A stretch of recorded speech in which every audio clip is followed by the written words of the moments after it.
hello. I am late today by 3 minutes. My awesome wife reminded me that I was late. I was trying to upload some shorts to YouTube just now, and I totally lost track of time. Last time I looked at the clock, it was like 5 minutes to 11 or something like that, and all of a sudden it's 11:32. So sorry about that. Sorry about being late. I know there's just millions and millions of you looking to talk about fun and games today.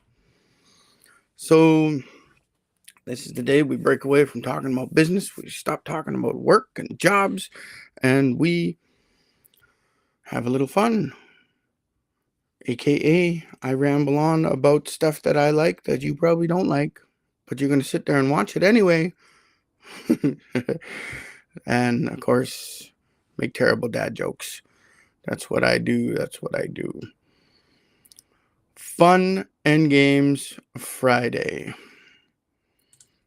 As always, my name is Ian Hopfe. I'm an HR consultant, and I also facilitate the KAIROS Blanket Exercise.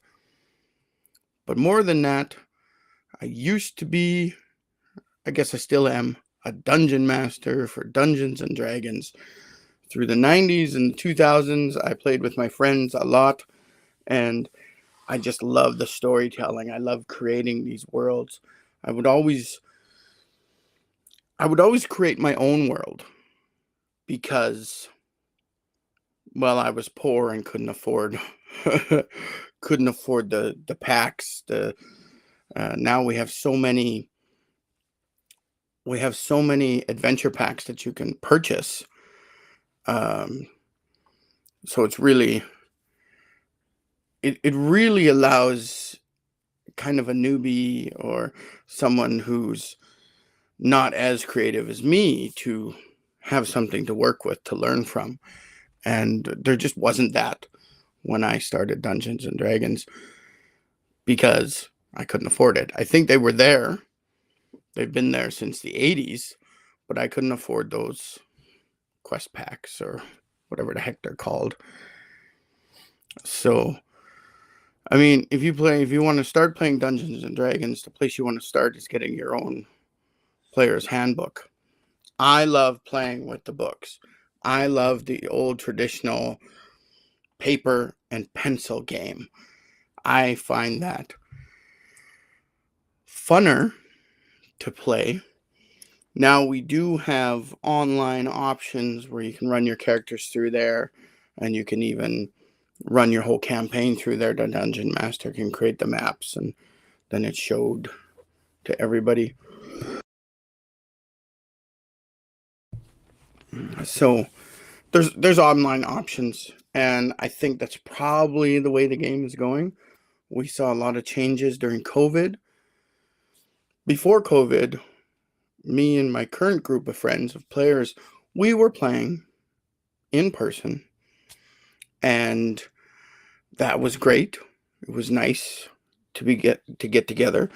And through COVID, for a couple of years there, we did play online. I don't know. I didn't like the technology as much because the one thing I noticed was that it was combining like two different versions of Dungeons and Dragons.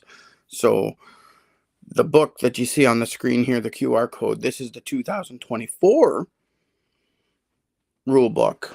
And, the rule book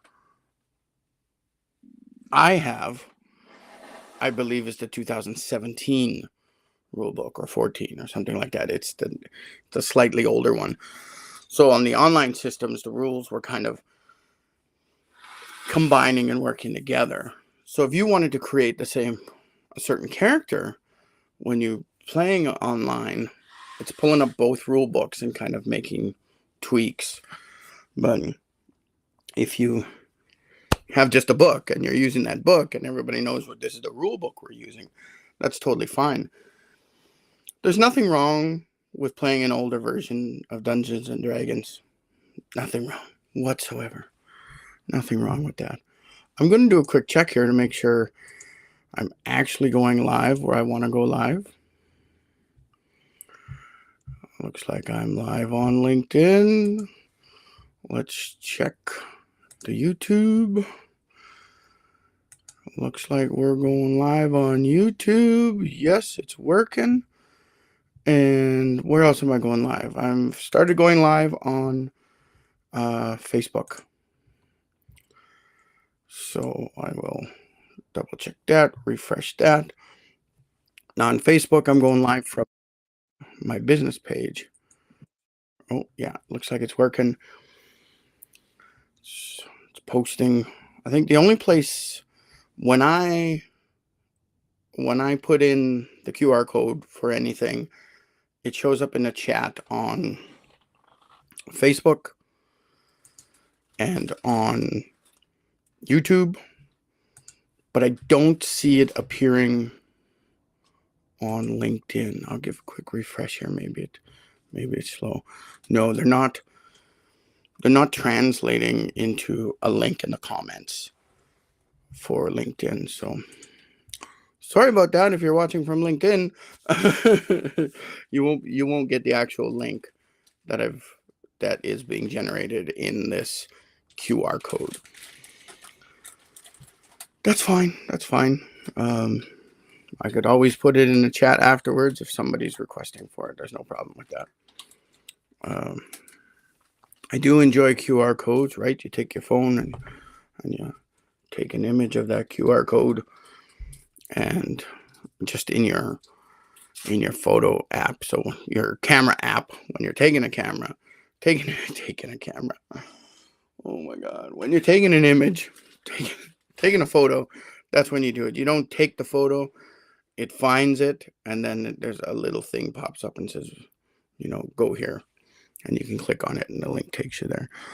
So yes, I just had to explain QR codes to you. I'm sorry, you're probably more tech savvy than I am, but just so everybody knows how to use that bit of technology. Okay, so we know we're going live everywhere. I want questions. Ask your unquestions in the comments. I say unquestions just because we're talking about nothing in particular, and it's supposed to be fun. So have fun, damn it. Have fun or else. I prepared no topic today. I had one person comment yesterday in the live, and I thought, this is it. This is the big time. I don't need to prepare anymore. There's going to be 10 million people following today's live.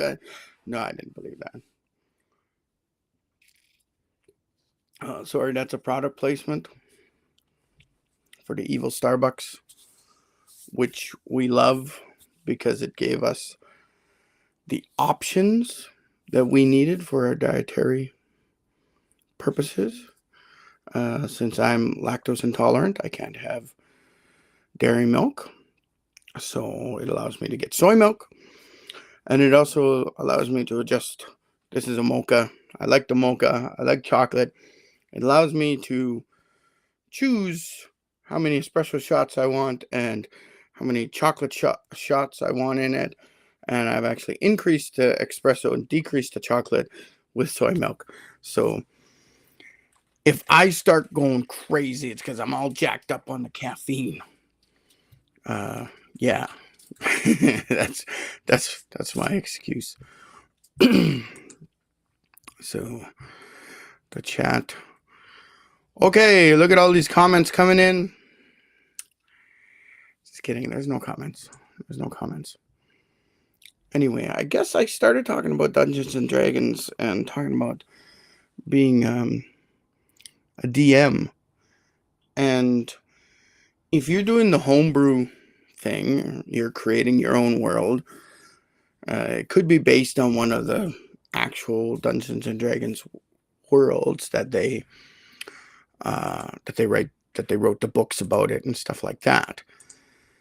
You could be doing that, or you could be creating something totally unique, and that creative process, I think, is what I really enjoy. I've started multiple short stories that I never finished. It's because I enjoy this creative process of trying to think of what's going on. And if you enjoy that creative process, being a dungeon master is probably where you want to be. A lot of people, oh my God, I forgot to put some music on again. Oh, God. It's my wife over here, and you almost forgot to go live.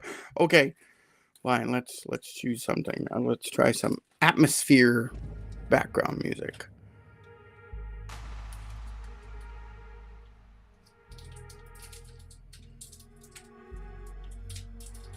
I'll make it just a. Okay. And my wife's candy wrappers are going on in the background. I don't know if you heard her, but she's on the live too today. So if you got questions for her, go ahead and ask them. What's it like to be married to Ian? Don't ask that. What? Chaos.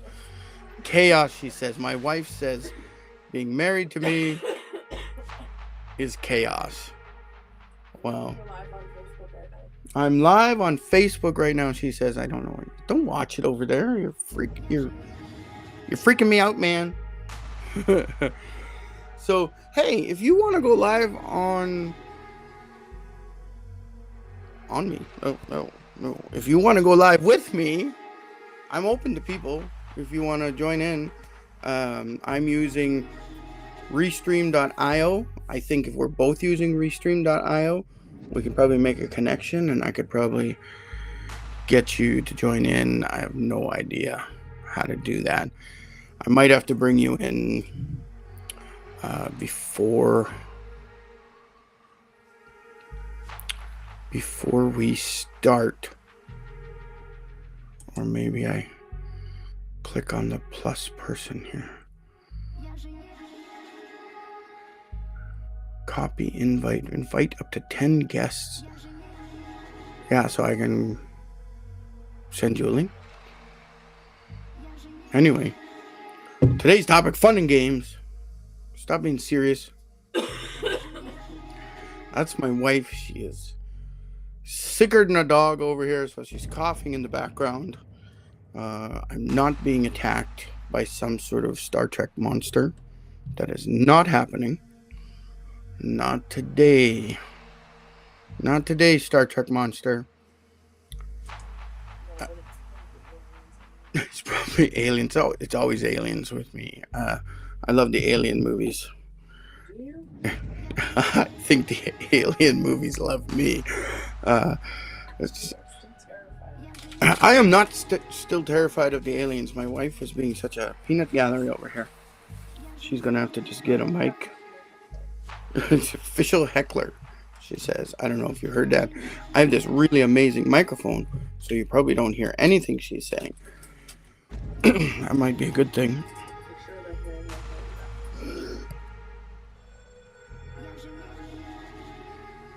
But for sure, you're hearing her candy wrappers. She has been so sick, taking her day off, so that's good.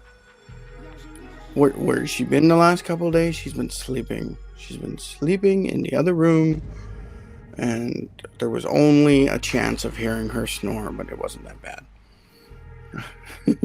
Yeah, she just gave me a look. Not over the air conditioner, though.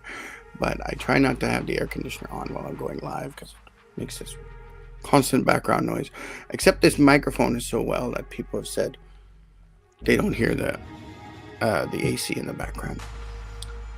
Anyway, let's get back to being a dungeon master. We were talking about the creativity of it and how you might be a good dungeon master. A lot of people who play Dungeons and Dragons just want to be a character so they can start slashing and casting spells and, doing crazy stuff like that and finding the treasure. Well, it is, if you're a creative person, it is just as rewarding to be that dungeon master, to create the world, because you're running the monsters, right? So you get to try to kill your people. Excellent. But when you get into the story as the dungeon master, you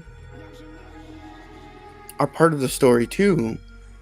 So even though there's a possibility that you can kill your characters, you're still rooting for them. You want them to beat. You want them to figure out the puzzle, right? And so it's okay.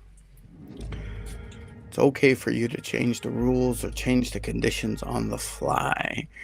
You are dungeon master. You are God in this world. So make the changes you want to make the game fun for you and for the players. The only thing I don't like is dungeon masters or even other players who don't care about their characters dying. It is very unfun when a character or a character played by a particular player keeps dying. It is not fun. Because they're basically just being suicidal in the game. That's not fun. It's all about teamwork and trying to solve the puzzles and things like that. So try to not be that person that enjoys killing off characters. It's not fun. It's not fun for you. I don't know. It might be fun for you because you're a little bit sadistic, but it's not fun for your friends and the other players playing characters. It's certainly not fun for the dungeon master because, like I said, the dungeon master enjoys the story as much as you. They want to see you get to the end of the story. So I think that's easier when you're doing a homebrew and you've created your own world. It's easier for you to adjust things. If you are following a pre-made story, an adventure, then we tend to not want to tweak it as much. And well, that's the way it's written. That's how I'm going to play it, right? No, well, you can still take it easy because even if the characters are strong enough to get through a quest, it's based the luck of the die roll, right? So they could be the best characters and have all the bonuses, but still constantly roll a 1 and miss every time. It can happen. So as a dungeon master, you need to be ready to just change things up, right? You could let them re-roll. You could say your character got a burst of energy and you got a +5 on that roll, right? Like, you're God, you can do whatever you want. Don't limit yourself to the rules. Be the God you were meant to be as the dungeon master, right? If you are creating your own homebrew and you got your own adventure, you don't necessarily have to create a whole world. You could just worry about creating one town or one castle or just a dungeon in that castle. It's easy for you to say, okay, you're a group of adventurers. The 4 of you have met each other. You all know each other. And you decided to go on this quest. And you've walked into this dungeon. And now the dungeon door has slammed shut behind you. And it's magically sealed. You can't get out. Your only way out is through the dungeon. Right? All you got to worry about is this dungeon world. You don't have to worry about running non-player characters. Hi, I'm the innkeeper. Would you like to buy a room tonight? Would you like some food tonight? I mean, playing the townsfolk is so boring. Playing the ex-mage who's now selling potions at their potion shop, that is boring. That is boring as shit, right? Like nobody wants to, just if you want to refuel or resupply your characters, you just ask them, do you want to go to town? Right? And then they say, yeah, let's go back to town. Let's go get supplies. And then you go to each character and say, what do you want? What do you want? What do you want? What do you want? And then you tell them, oh, that's 5 gold pieces each, and you got all your supplies. Done! That's the visit to town. Not this hour-long boring adventure where you're going shopping. Shopping! Okay, some people have got to enjoy shopping. If you're going to shop something exciting. But I think for the most of us, we don't like to roleplay going to the grocery store. Right? I don't like the grocery store. We haven't even been in a grocery store in like pre-COVID. Like, we started getting our stuff delivered.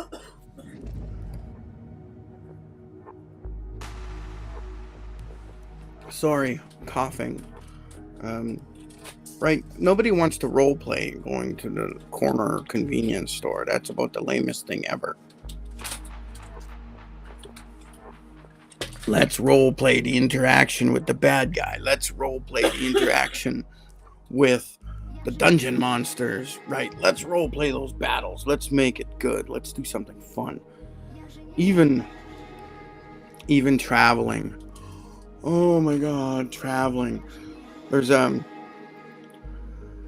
this convention in gaming where you have random encounters while you're traveling or walking through the woods or something like that. And random encounters suck, man. Nobody likes random encounters. They don't advance the storyline. Right? They're just like, you're on your horses and you're traveling down the road. Uh-oh, some random goblins have come out and attacked you. And there's 3 in the trees. There's 3 in the bushes. There's the goblin leader in the middle of the road telling you to get off your horses. Right?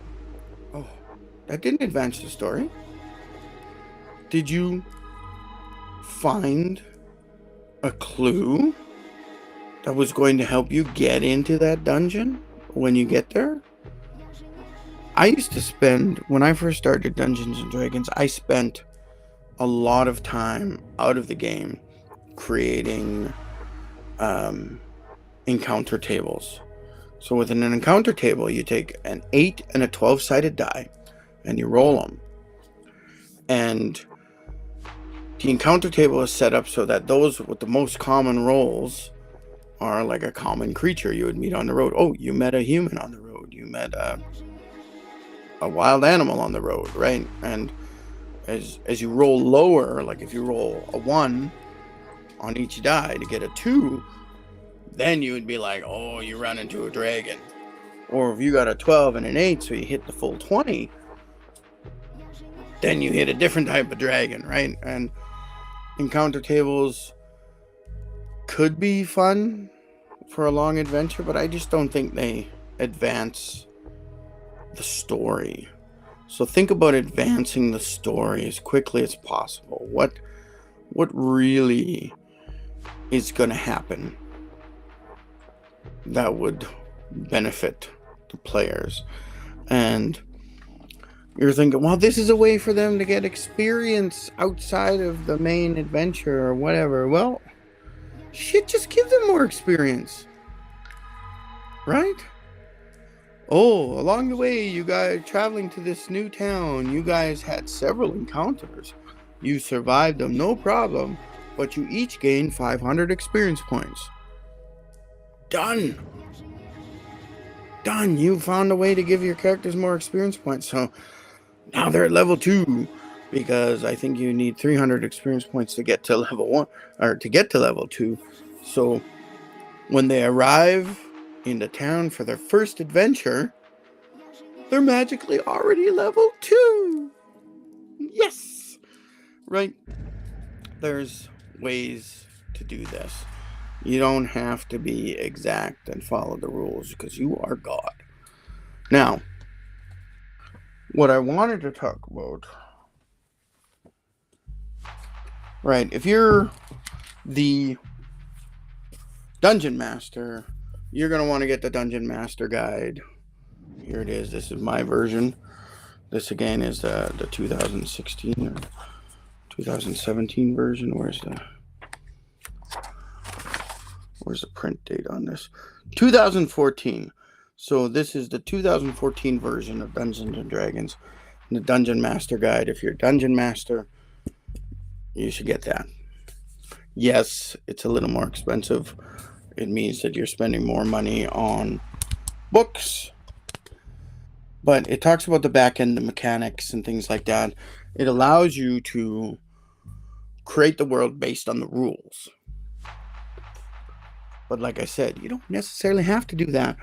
I think the more just what are the mechanics, what are the dice rolls and things like that that are going to be most useful. And you want to keep yourself close to the rules, but in the heat of the battle, you do whatever the heck you want. Right? You don't even, like, there was always this thing where the Dungeon Master had their screen up and you couldn't see what they were rolling because they were rolling stuff. I'm like, who cares? You could roll it out there, but you could say it means something. It doesn't matter.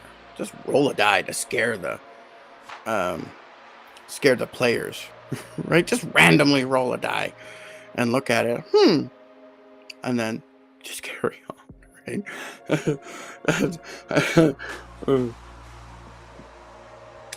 Excuse me, that is the best, because that's the joke when the Dungeon Master says, "Are you sure there's no trap in the room?" Or, "Are you sure you don't want to search this room?"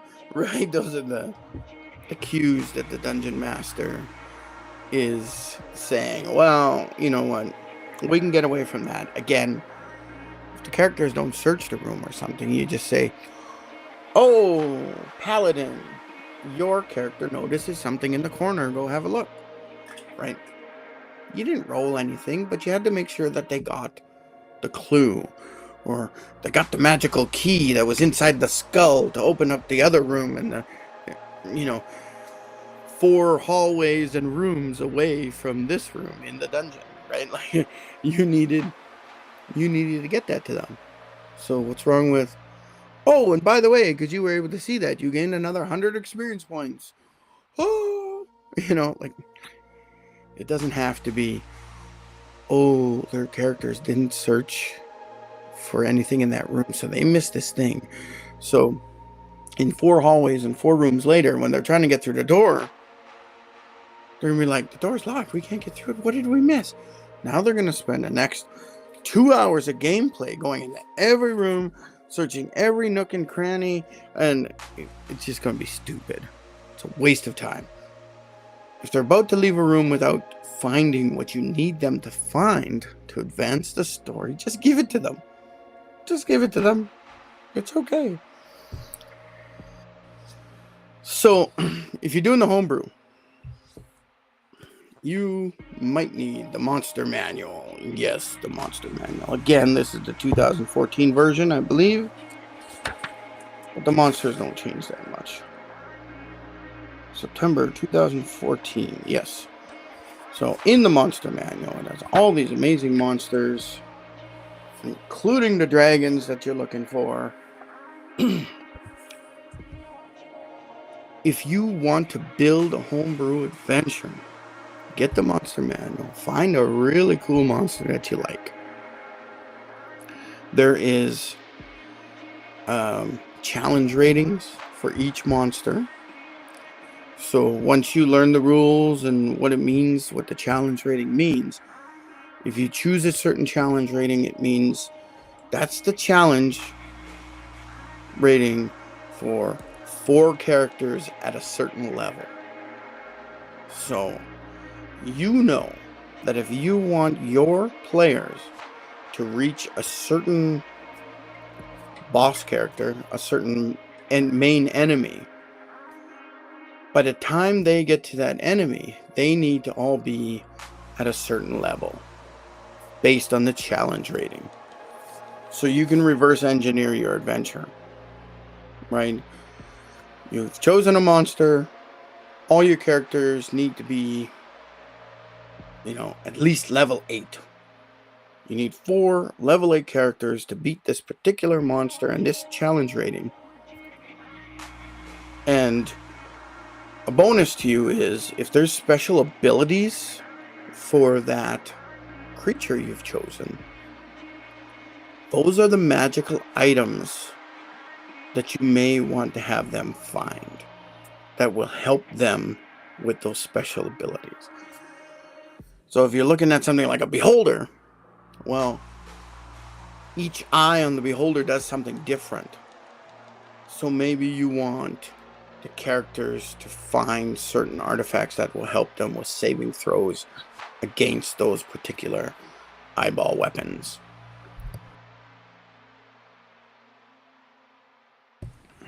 Right, so you're wearing an amulet of death ray protection, right? So your chance of being killed by the death ray eye is reduced by 50% or something like that. And then you have a few of those items roaming around within the characters, so they have a chance of not completely dying all at once. My wife's going to sleep. She looks like hell, so she should be sleeping. So you choose a monster, final boss, so to speak. So maybe you've got this dungeon, and you've chosen a final boss that you want in there. So you know that your characters need to be at a certain level in order to defeat that boss. And if you've pre-purchased a pre-made adventure, I would go to the end and check out this boss and do this quick check. What is the challenge rating? And what levels do they need to be in? And just remember this during your campaign, so that you can every now and again you give some additional experience points so that they're at that level that you need when they get there.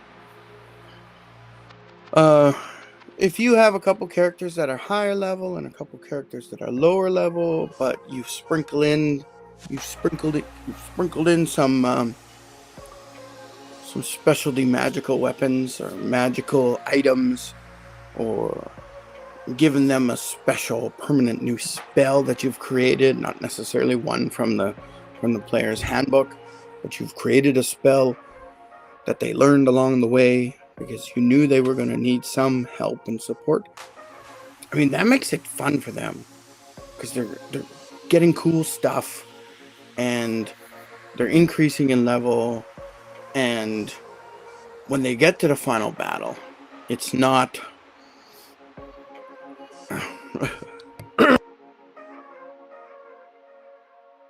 when they get to that final battle, it's not, oh shit, we're all gonna die, right? Because the bad guy gets his first attack, one of the characters are down to 1 hit point, and the other 3 characters are down 50% of their hit points after the first turn. That's insane. Do you really think they're gonna survive that battle? No way. You need to make sure that your characters walk into that final boss confident, because the idea is that they have fun. Dying and losing a battle is not fun for your characters, for your friends, right? They want to beat the bad guy. And you should be a good dungeon master and say, I want them to beat the bad guy also. And I want it to be fun. So, I think that's a neat way to get a adventure going.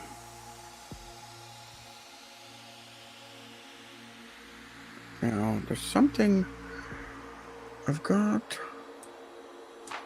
Just trying to see if I have it here on the. I want to show you a map. I found this map. I don't want to hype it up too much because I don't know if I can find the darn thing.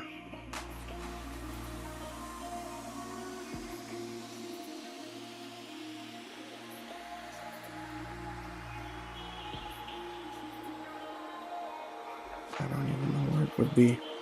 Just give me a moment. I'm gonna go through this. I gotta look through like every image all at once.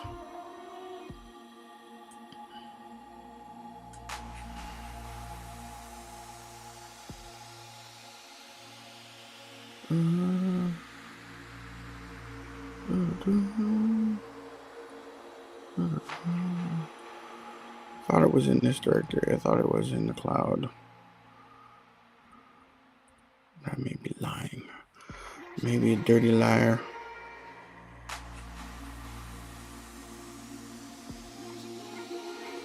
I have no idea where it might be. Oh my god. Oh my god. Might be in here. Might be in here.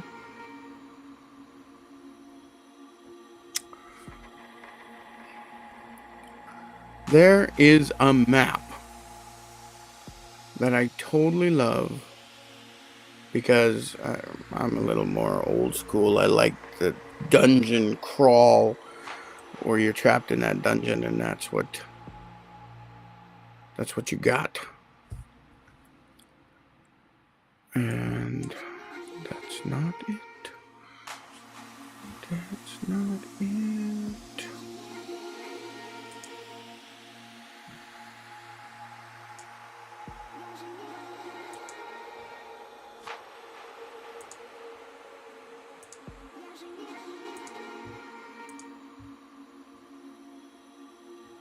Oh, you know what? I think I might have to send it to myself because I'm not sure which directory I have it in. I can find it when I go in here.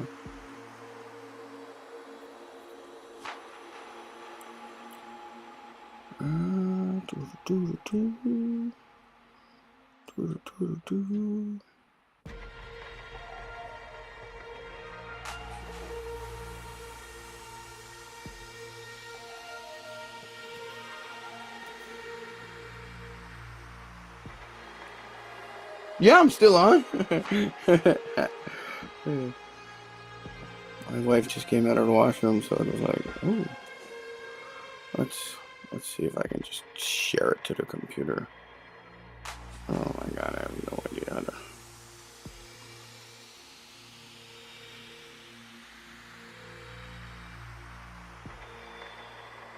I'll do this. Okay, I'm too excited. I'll be right back. I have to go to the washroom. My turn in the washroom. So I will put up the be right back screen or not because it suddenly disappeared. What's this say? Thanks for watching. No, that's not what I want. I don't know what's going on. The be right back screen has disappeared. Anyway, I'll be right back.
it's me. I'm back.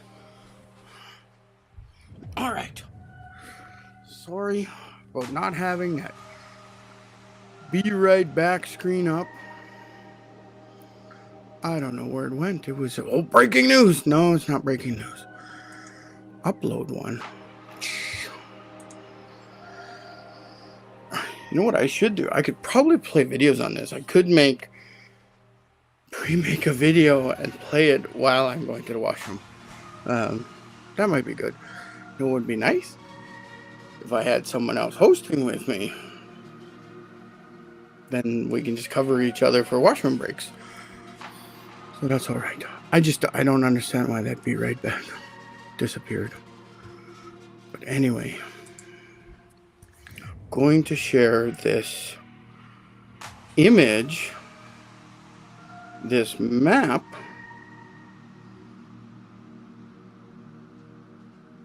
with me. Oh no.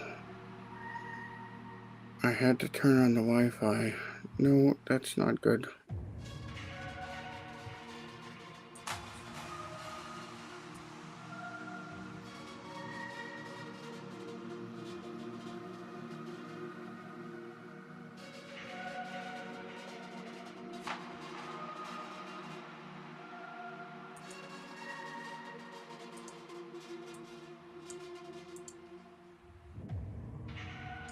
Okay, I'm gonna turn off the Wi-Fi again.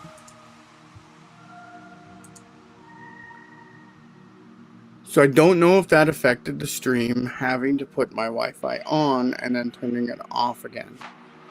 So I'm gonna go in and have a look at the places to see if we're still streaming or if it tried to create a new stream.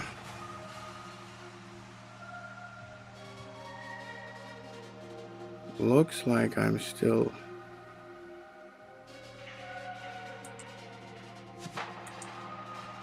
going live.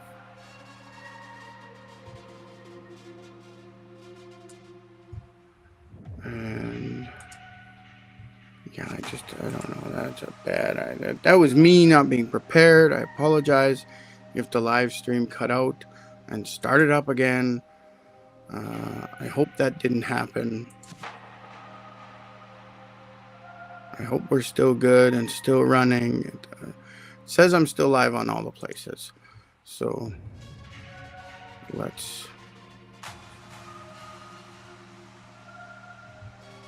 me open up this and then I'll share this screen of this image. Wow. Such a pain. I'll get better at this, honest. Anyway, okay, let's go into Showtime. And I'm going to share a screen. I'll share this window. And I'm going to move this to the big side. So, maybe I can make it bigger. I don't know. Anyway, so this map, let's maximize that. Oh, let's get rid of that QR code. Let's get rid of the comments. Let's take a good look at this map. Oh my God, This is a 100-room map. And can I zoom in? It's 100 rooms. Oops. Like I don't even know how to use a computer. And this is room number 1. I want to give credit to somebody for this map, but I don't, at this point, I don't remember who created this map. It's just a big square. There's 100 different rooms. So I want to make an adventure based on this map. And I will choose a final boss And my level 1 characters need to be at that level by the time they get to room 100. So this is pretty awesome, a map like this. So the entryway, from what I can tell, is right here. You walk down into the dungeon. And I think you can see that right there, right? So then you go into room number 1.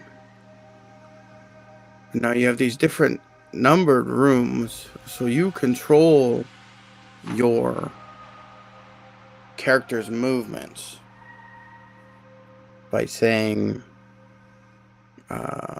maybe they don't find a magical key or whatever. The doors, you can creatively decide what the doors do. These little squares between room 1 and 2 are locked, essentially.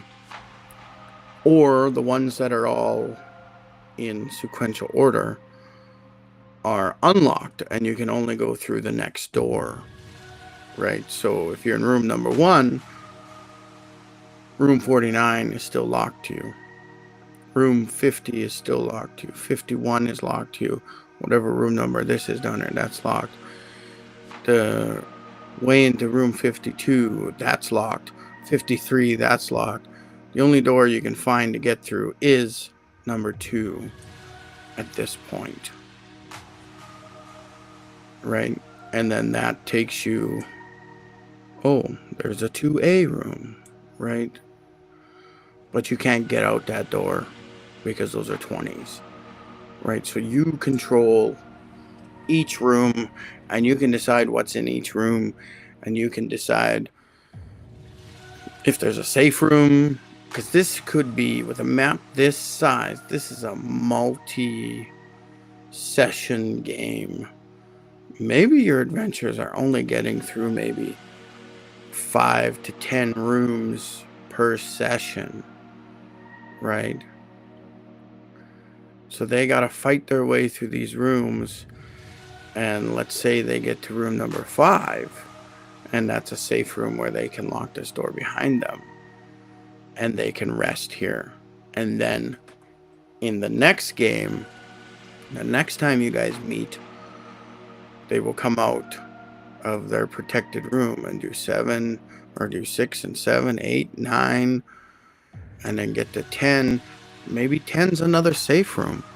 Maybe every 5 to 10 rooms there's some sort of safe place for your characters to rest that is lockable and protected. Maybe in this case, if you look at the shape of the map, 1, 2, 2A, 3, 4, 5, 6, 7, 8, 9. Maybe room number 9 is the safe room, right? Because they got through all this, so they're safe, and now they start off on number 10 the next time you come in. But I'm going to create a chart of what's in each room, right? I'm saying, what's the monster? What's the secret? What do they get in there? You know, and which room can they open up, right? And that's, could be magical doors. The next door only opens up if you've already been in a lower number room, right? And what I would do is not share this map, or maybe it's time for you to cut up the map and only give them pieces of the map for each adventure, right? But you get in here and you go all the way around, and then you have this crazy 60 room that looks like it spins, and it only spins a certain direction or whatever.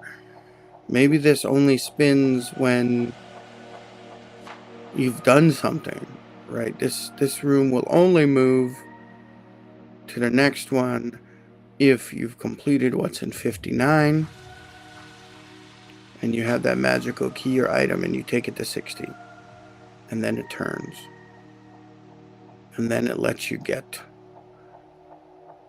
over here, right? So And this door only opens if you've already done room 50 also, or whatever, right? Like, you can make all kinds of cool contraptions. You can make every fifth room some magical item or whatever. Like, it could be crazy exciting, or lots of things, stuff like that. So I love the idea of a map like that. I'm gonna go back to, oh, look, double windows. Oh, I need to stop sharing. That's all. Stop screen sharing. So who knows? That might be something I'm interested in. I might create adventures. Could be just a row of rooms. 10 rooms. 10-room adventure. They're just straight. There's no curvy, no craziness. You just go straight. In each room you got a different battle. And by the end of 10 rooms, maybe you're at level 10. Because the battles were that tough. Or just because you did it, I got you to level 10. Right? But the idea was, I've chosen a monster from the monster manual that needs a group of level 10 characters to beat it. So each room, I say, you've completed this, you get this magical item, and you all get to level up. Right? And each room gets you to that next level so that you can actually have a fighting chance against this level 10 monster. And I've looked at challenge ratings, and I know that sequentially there needs to be 4 characters at a certain level to beat the monster or creature or whatever, the bad guy I've put in the rooms. No one's chatting. Put your questions in the chat. We got time to answer questions. Got time to talk about stuff. Talk about movies. I'm just talking about Dungeons and Dragons because that's something I like. I just want to say, dice addiction is a thing. So don't get too carried away on dice.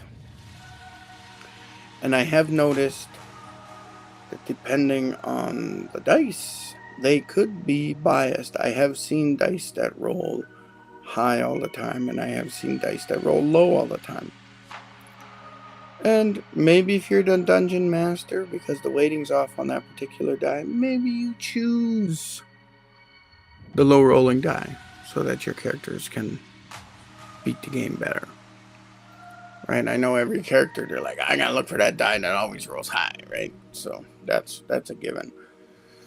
And that's why you buy dice. You want perfectly balanced dice if you can, to make it fair and fun for you. It's not fun when you're always winning. It's not fun when you're always losing. There has to be a mix for Dungeons and Dragons to be fun. Oh, that's weird. My screen is... Huh, there. I made myself bigger. There's just a lot of screen options that I can choose. Like if I had a co-host or something, I would go in this and we'd be beside each other. Anyway, I'm still learning this program and it's exciting. But Dungeons and Dragons, I'm a little more of a purist. I like getting the books, and you play with a character sheet, and you've created your character, and you got a physical sheet to look at. That's always fun. Last week I did chat a lot about Magic the Gathering. I do enjoy a good game of Magic the Gathering. All my cards are like super old. Let's go to Amazon and see what they got. Magic the Gathering.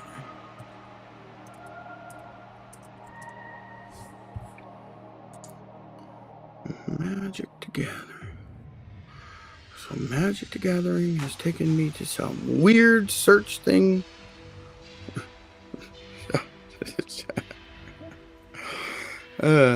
Okay, let's open in a new window. No, that's not what I want. So I can see myself. I like being able to see myself when I share a window. Not this window, this window. Then we can see, that's not the way I want it. Let's switch. Excellent. So we did a search for Magic the Gathering on Amazon, which is not telling us a whole lot.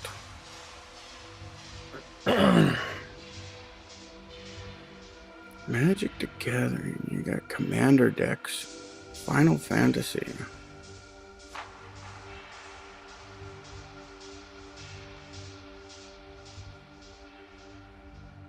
Assassin's Creed.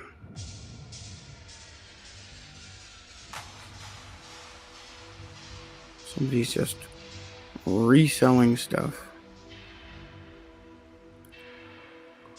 Let's look at what's the newest Magic set. Let's see what's the newest Magic.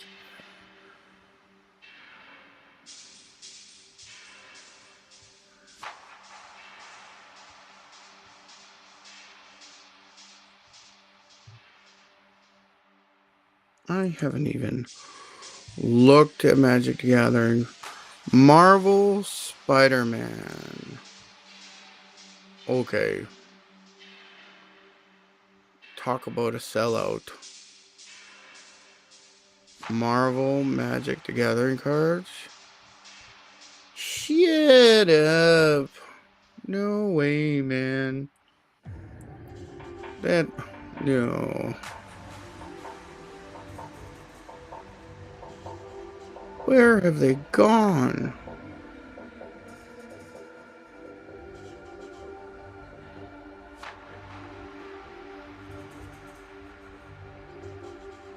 Where have they gone?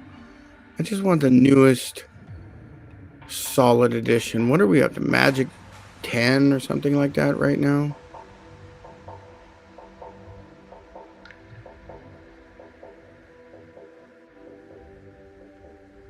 What's this? Foundations. Is that the base? Ugh. What is the current version of Magic? I want Wikipedia. This is gonna help us out. Started in 93, right? Core sets. Oh, maybe later. What am I looking at?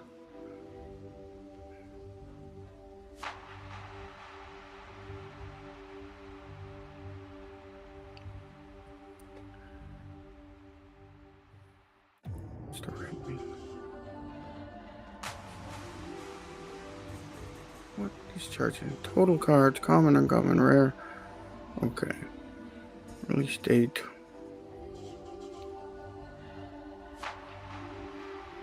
So what are we looking at? Core set 2021. So Magic 21. And this is Magic the Gathering Foundations, the 5-point star-shaped portal. I'm not sure what that is. Expansion. Just give me a quick list of expansion symbols. Ice Age. Ice Age is where most of my cards are purchased from, because Ice Age, it just came out. and I got a lot of Ice Age cards. So I talked about last week, I have a Jester's Cap, and that was last year. Still in there, good. Or that was last week I talked about that. So I remember Mirage had come out. Like, these are the expansions. I know we had a bunch of Urza's cards that we were playing with.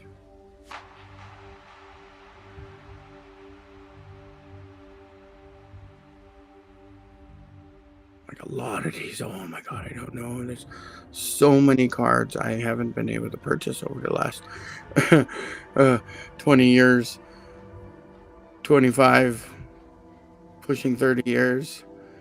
I missed out on all these cool expansions.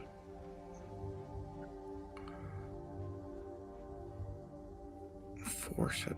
I don't even know what that means. What's the expansion coming out right now? Seekers of Strict Haven. 26. Oh yeah, here's these. Avatar. Bleh. Marvel Spider-Man. Bleh. Edge of Eternity. Final Fantasy. Bleh. I don't like these ones that are based on other IP.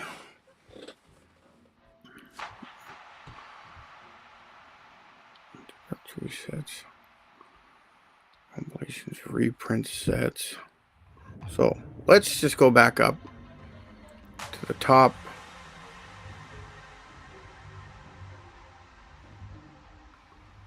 So we are looking at Magic the Gathering Foundations. I think this is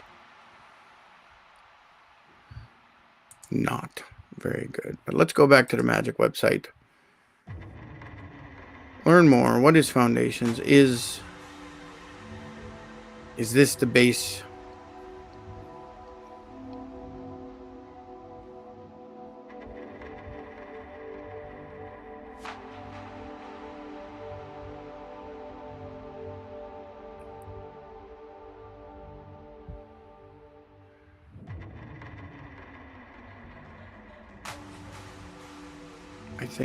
I think it is the newest base set. Anything more?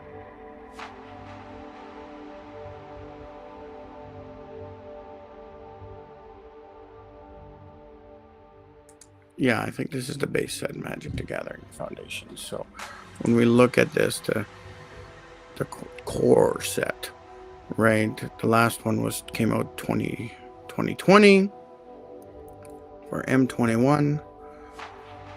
This looks right. Core set is definitely got. What is this? Is this just the symbol? Set code. 5th edition. Oh my god. That's what we played.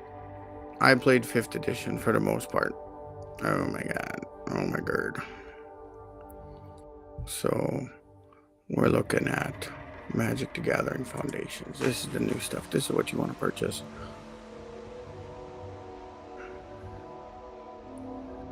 I can view the cards or not.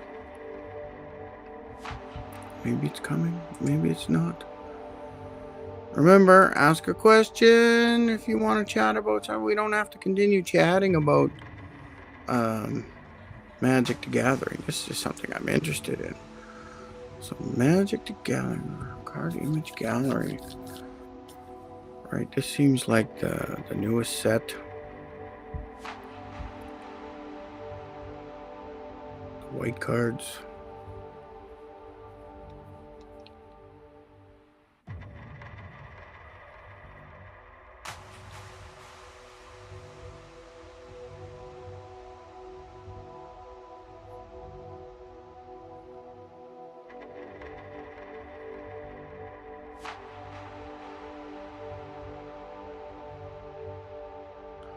go down to green.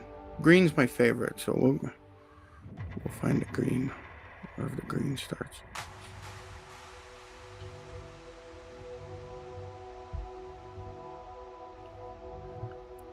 And the filters.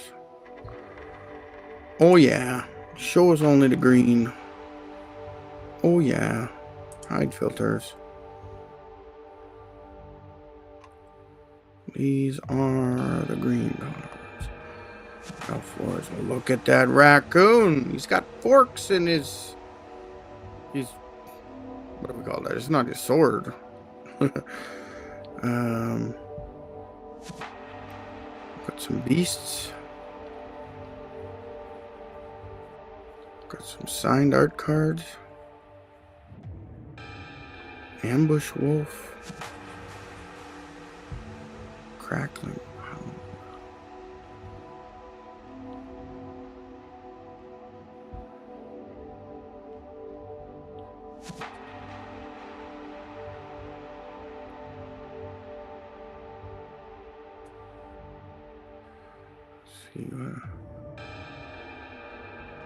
Quilled great worm. I love the great worms. Oh, he's tough. 7/7 trample. 5/6/7 to get out. He's a little bit cheap, and he gets trample. And I can cast it from the graveyard.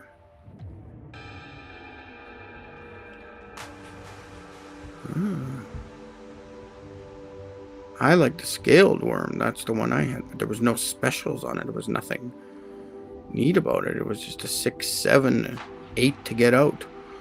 Blanchwood armor. There's a good one.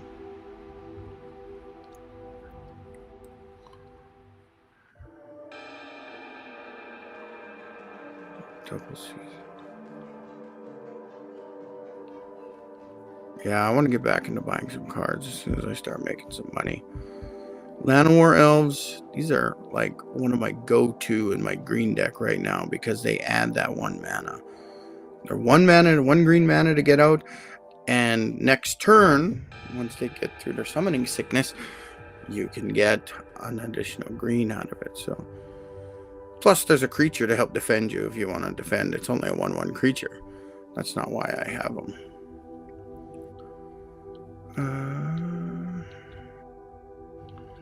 There's a lot of cards here that are part of the set that weren't a part of the set when I was playing back in the late 90s. Quilled Great Worm. Whoa. What's so great about him? He's still 7/7 and he's the same cost to get out. And it looks like they're changing the style of the cards a little bit. Genesis Wave. Reveal the top X cards of your library. You may put any number of permanent cards with mana value X or less from among them onto the battlefield. Then put all cards revealed this way that weren't put onto the battlefield into your graveyard. Oh my god, talk about a game boost, man.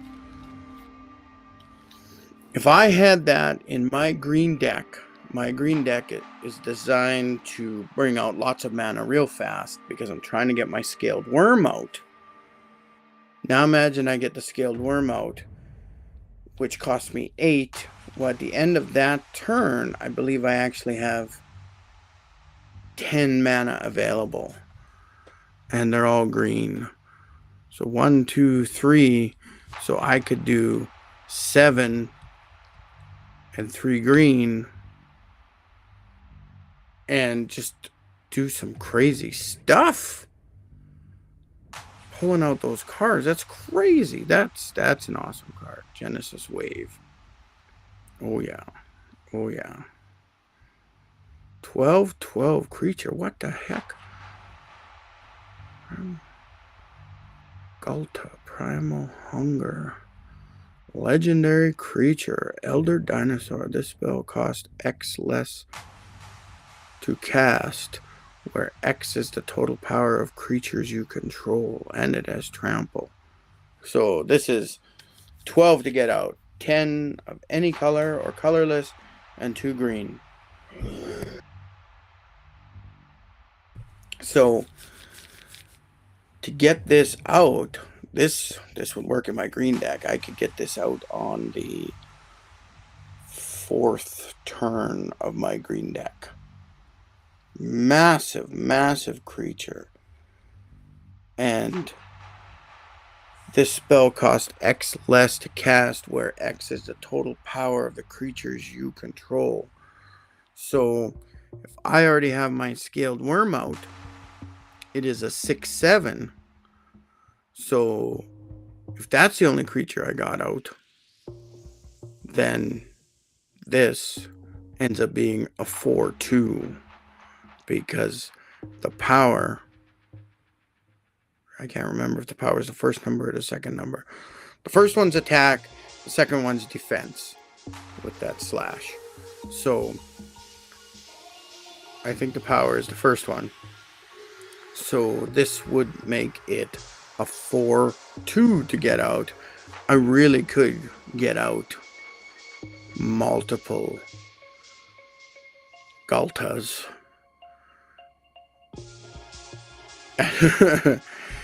And like turn 4 and 5, like it could be stupid. Like this, if I had the perfect hand and be able to get a big creature out by 3 or 4, the 3rd turn or the 4th turn, that's just, all of a sudden this guy can come out. Oh, that's insane. That's insane. By 5th turn, I am pounding my opponent with 6/7 and 12/12 creatures. Insane. Oh. Oh.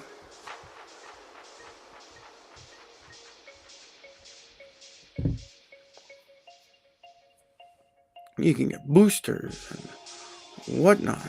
Let's go to Amazon from here. I'm in Canada, and it took me away from my link. Ugh. How am I looking at this? Magic the Gathering Foundations? Is that what I'm calling it? Oh, let's copy, paste, and have a look. Let's have a look. Amazon's Choice. Magic the Gathering Foundations Jumpstart 2025 Booster Packs. $160. MTG Foundations Learn to Play Beginner Box. Nah. Here's a bundle. Magic the Gathering Foundation Stone Bundle. What does that mean, Stone Bundle? Oh, I guess there's probably now with 19 play boosters.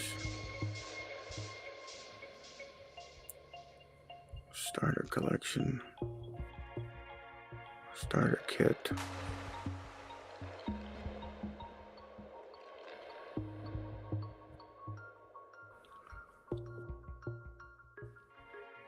Spanish version. No, we don't want Spanish version.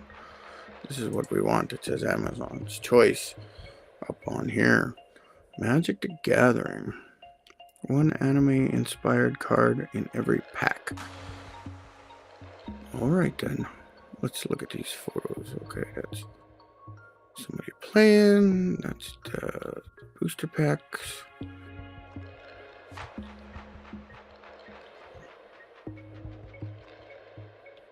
Right? That's what you're getting. That's what you get. Look, I can pay $15.60 per month for 12 months with a plan. $160. $160. Oh, 600 pack card sleeves. You want this also. You absolutely want this also. Dragon Shield, standard size sleeves. I don't know if you need that. Oh, look at these life counters. Oh, very cool, very cool. But this is what you want, yo. This is the one you want.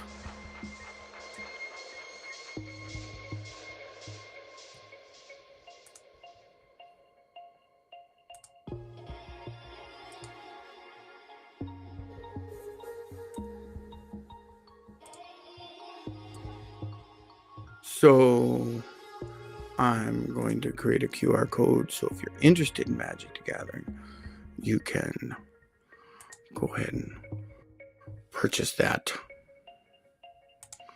Create a new product. Oop. I didn't get my link. Go back and get the link.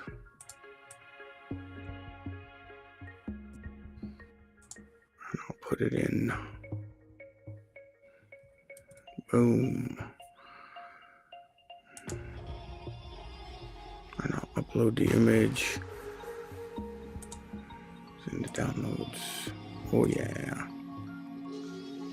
And right now, what's the price? What's the price? It's $159.95 Canadian.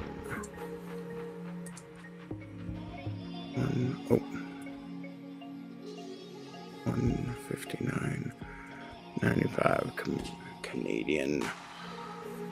Let's create that. Oh yeah.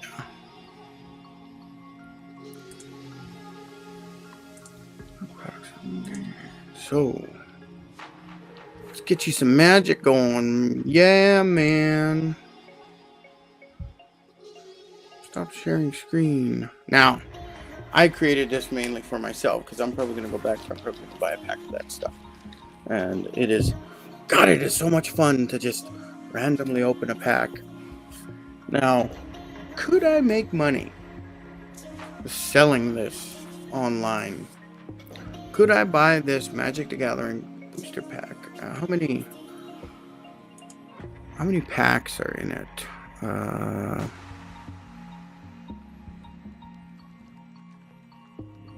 many booster packs are in it? Come on, it won't.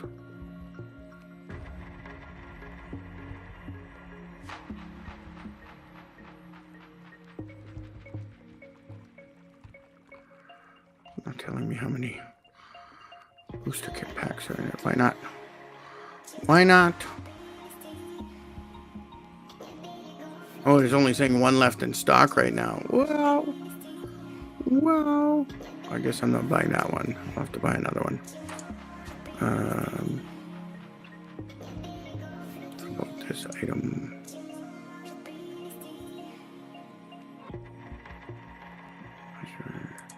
Style, additional details. Item.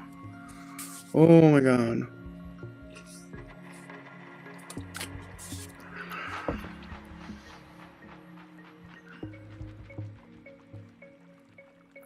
What doesn't say jumpstart boosters?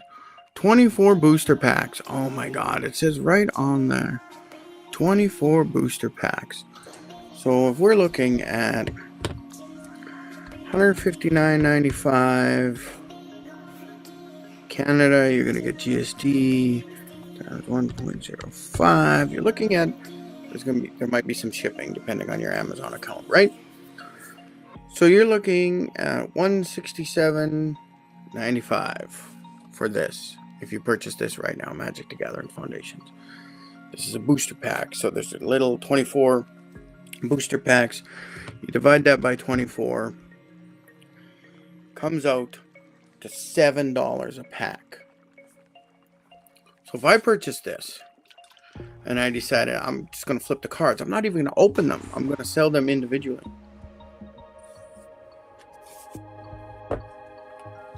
Could I make more money?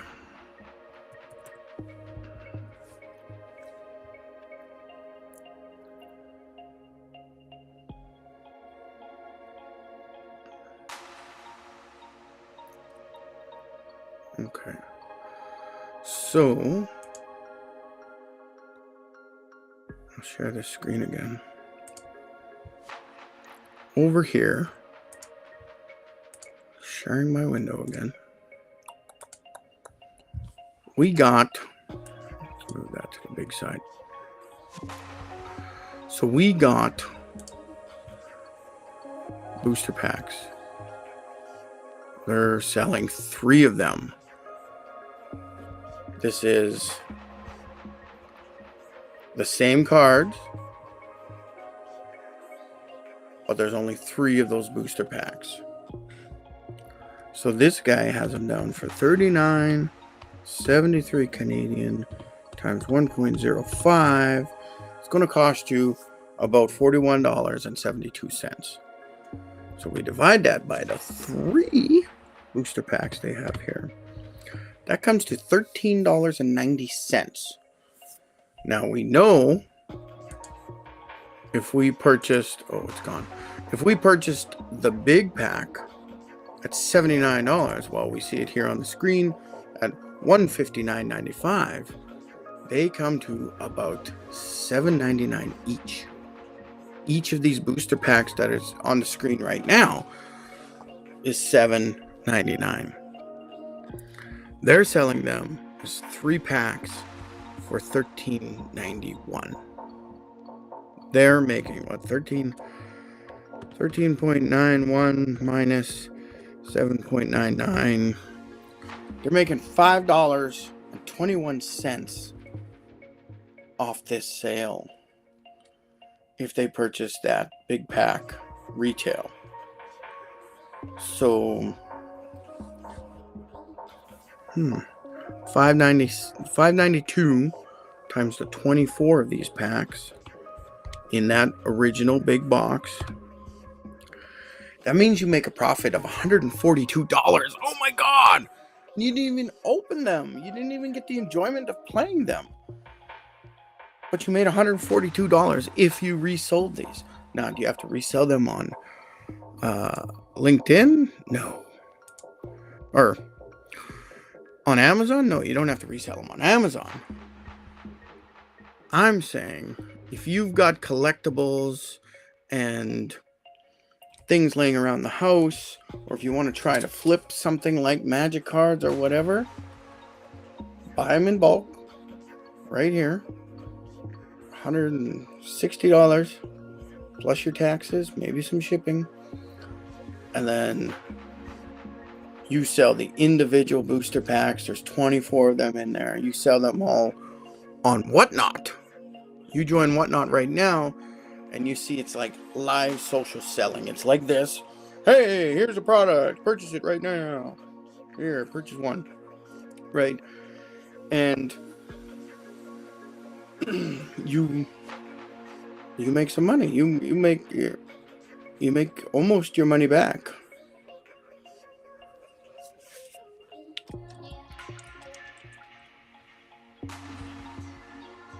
You make your money back, plus you make $142 profit. $142 profit. So you're making like $300 off of selling this $160 pack. There's people doing it. I mean, that's why I love the idea of these collector's items. Let's do it. Let's freaking do it. I mean, I really want to play. But if I got to make some money, this might be a good way to make money.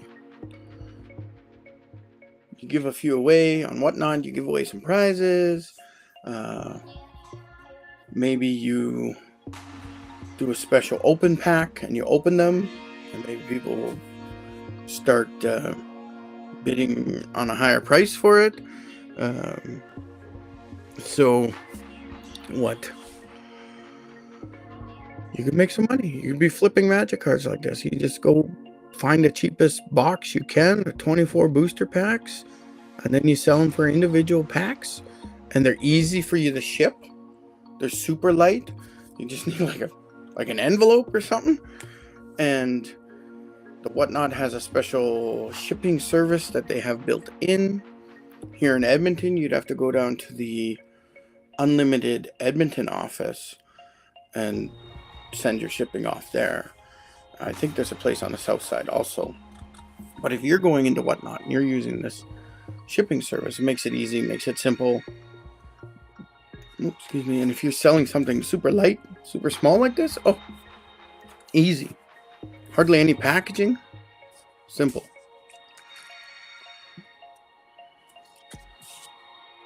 Anyway, this turned into a strange...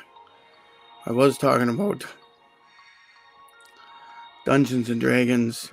I mean, it would be so much better if I got some questions and maybe a co-host. I would love it if someone jumped on with me. Just download your copy of restream.io. I've paid for mine, but I think with your free version, you should have no trouble jumping in with me to do the streaming. To share the streaming. So I'm going to get rid of this Magic the Gathering code here. I'm going to leave the Whatnot code up here because I'm jazzed about this. Because I have a lot of old Magic cards that I could probably sell off for cheap, but make some money, right? So I'm excited about that stuff. I think I may start going live on Whatnot in the evenings, maybe on the weekends. I don't know where I might put that in. It's another work thing. It'd be more fun on weekends. Maybe this Friday stream will turn into an all-day Whatnot stream, and the only place you'll be able to really see me, I mean, I could still stream here, but then I could have my cell phone up streaming on Whatnot, and then I could say, go to Whatnot, I'm selling this right now, come buy it, right? So that's a neat tactic. And I like Magic the Gathering. I like Dungeons and Dragons. So maybe putting together adventure packs might be fun, right? I could theme them up, and then you would just have a series of battles, the dungeon crawls, and I don't know, it becomes a digital product, and I'm just selling this.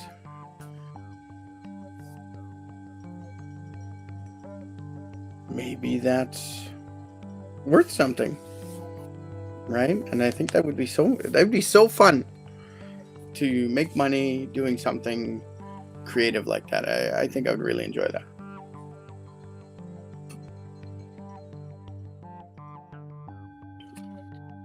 We are out of mocha. So this live stream might be ending because I'm out of coffee. So I might be falling asleep. If you got any last minute questions, go ahead and ask me. Let's talk. We could have talked about movies. I think this might become more of a trading card type thing. I don't know. And if I create the dungeon crawls, simple dungeon crawls, I could sell them for cheap, and I don't even know if you'd need a map. Maybe I could create the maps to go with them, but it's just dungeon crawl, and all I got to do is give you a list of things that happen in each room, and the dungeon master can run it, and they're simple and they're small. If you and your characters just want straight up battle after battle after battle, that might be a good thing. Can you imagine going from, level 1 to level 5 in one session because you had 5 rooms of battles, and each room you gained another level? Oh, that's awesome. The next week you do the higher level rooms or whatever, right? So I think I might do a series of intro level battles. Maybe you only go up a couple levels. Maybe you do the really hard ones that are, let's go from level 1 to level 10 in one session. That's a lot of leveling up. You'd spend more time between rooms leveling up your characters than you would actually doing the battle. But that might be fun. People might pay for that. So I'm thinking about that. Maybe I'll start doing that. And that might be something that I could sell, even on Whatnot. It's not an actual item, but I could be selling an envelope, a printed version of this, and I could have a few links in there to resources or things you might need to purchase. Like I may put a link in there that, for the player's manual and the monster manual and the dungeon master guide, right? You put those basic links in there. You need these in order to play the games. We'll get them. But I could also have a link to the map if it's not included. I mean, if I create the map, might as well include it in that envelope too. Basically, I could do one page for each room. So if you got a 5-room dungeon crawl, there's going to be 5 or 6 pages. 10-room dungeon crawl is going to be 10 to 15 pages, right? And I think that's something tangible that I could sell. I think that's a good idea. And it would be all just based on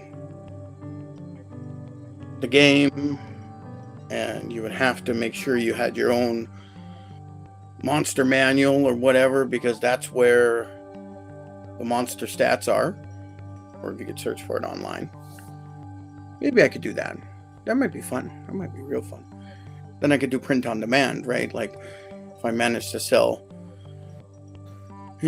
on Whatnot, and I sell 5 of them in one sitting, well, then I print them out and I sell the product. Easy peasy. I might even send the PDF link with it or something like that.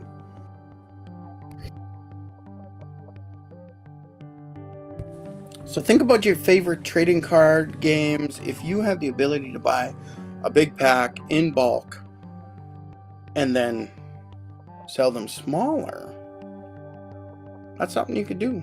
That's something you could make some money doing. My screen is funny right now. There's something on my screen. Maybe it's on my camera. Excuse me. Anyway, I think we're done for today.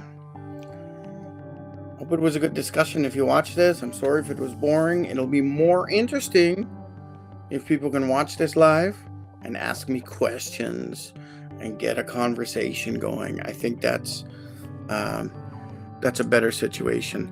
I'm just going to check all the platforms real quick to see if there is any questions that I might have missed somewhere. Who knows? I might have missed something. Doesn't watch this live. Oh, that's me. I have to turn the volume down. A couple Amazon links, but no comments. That's fine. That was on Facebook. Let's refresh LinkedIn. See if I missed anything from anyone here. No, there's no comments here. Let's go to the YouTube. See if there's any comments I missed. No comments here. Okay. After the live, go ahead and make a comment if you want. I'll try to do a review before next week so I can talk about stuff you want to talk about in this live. So thank you. Not that one. Not welcome to my stream. See you in my next streams. Stay tuned. Stay tuned. No, don't stay tuned. That was a terrible caption. I don't know why that one went up. Anyway, yeah, I think we're done. Join Whatnot this weekend. Go garage sailing this weekend. Find a bunch of treasures. When you're at the garage sale, search for that item that you're looking at. If there's like a 50-cent tchotchke, look it up. Maybe on eBay, you search eBay and you look at completed searches or completed sales, and it'll show you that tchotchke might be selling for $10 and you got it in front of you for 50 cents. Now, that's a $9 profit right there, right? And all you got to do is get on Whatnot later that day and go sell it. So, anyway, bye everyone. Have a great weekend. Take some time to rest. if you are looking to make more money or you're building your own business, you don't get to rest. You need to continue working. I still try to post as much as I can on the weekends. I do take less time doing work, but I still need to do something to keep my social media rolling. Anyway, thanks everyone for watching.